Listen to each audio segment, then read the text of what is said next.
into a webinar I'll be doing quite soon. Please note this webinar is only for a small amount of people. The reason why I'm only going to teach it to a small amount of people is because this is one of these things which you can use as a great way to basically boost your rankings in Google through doing, to be perfectly honest, not a great deal of work in order to do it.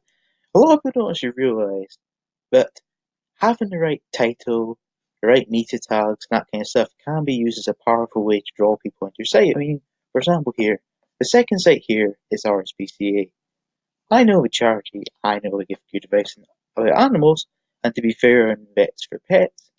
I don't personally know them, but if I was wanting advice for animals, I would go to them. The reason why I go to them is because I know a charity and I know the group behind them.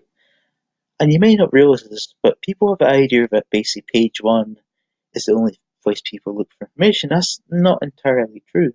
There's plenty of people who, if they really want to know information, they will go to page two, sometimes more. It does depend on how keen you want to find information is, but you may not realise that if you're on, say, page two, page three, and Google finds that people keep actually clicking onto your site, what it tells basically Google is what you're doing is basically interesting, and because it's interesting, what can actually happen to your site is it can actually go from page 3 to page 1, page 3 to page 2, that kind of stuff. The reason why it takes a movement is Google's end goal is for basically whatever is the most interesting or valuable thing which should take the top space in Google. That's what Google's end goal is, to keep people using their search engine and keep people basically coming back for more. And if they can work out whose information is the best or most interesting, that will quite often end up being the site which takes the first page of Google. I'm just going to show you a bit more into what I'm talking about just in the next bit here.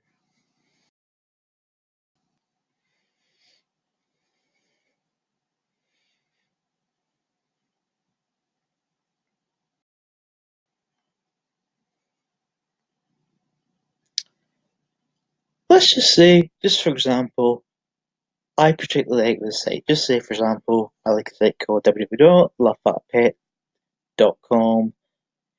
If I keep going to it and enough people keep going to it, what will happen is Google will basically reevaluate a site and think, so if people keep going to it instead of going to page one, this must mean this site is interesting or providing valuable information. And what happens then is Google can actually, in fact, after that, they can actually use it as a way to basically boost your rankings in Google. You may not realize it, but things like this actually count. A lot of people have the idea or concept that basically Google's the king or god, if you want, for search engines. Google itself is some of the smartest people in the world working for them, but Google's end goal is to make the user happy.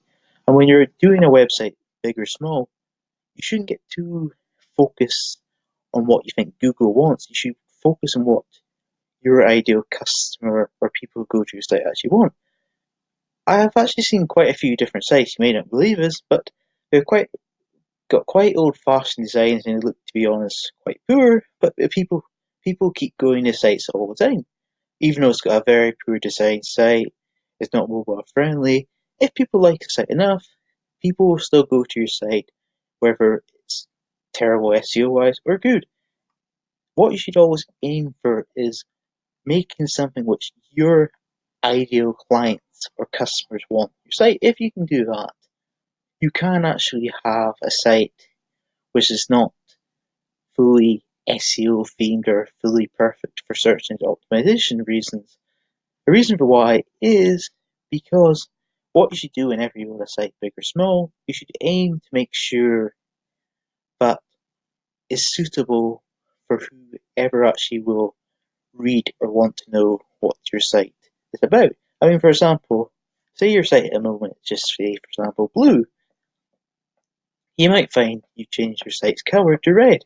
After you change your site's colour to red, you might find you actually get increased sales or increased stay time because for some reason your people on your site prefer colour red to blue.